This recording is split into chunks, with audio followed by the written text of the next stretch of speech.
Wakil Wali Kota Palembang Fitriyanti Agustinda bersama dengan jajaran aparatur sipil negara pemerintah Kota Palembang dan masyarakat melaksanakan kegiatan gotong royong yang berfokus pada pembersihan saluran air di kawasan Jalan Depaten Baru, Jalan Depaten Lama, dan Jalan Temon, Kelurahan 27 Ilir, Kecamatan Ilir Barat 2. Ketika ditemui Wakil Wali Kota Palembang Fitriyanti Agustinda mengatakan, kegiatan gotong royong ini digelar bertepatan dengan peringatan Hari Sumpah Pemuda.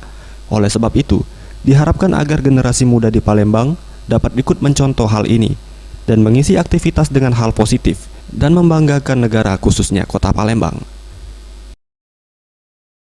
Mengisi Hari Sumpah Pemuda ini dengan banyak-banyak melakukan kegiatan yang positif, membersihkan lingkungan khususnya, dan saya mengajak seluruh pemuda-pemudi untuk mengukir sejarah, untuk mengukir prestasi, khususnya untuk membanggakan Kota Palembang.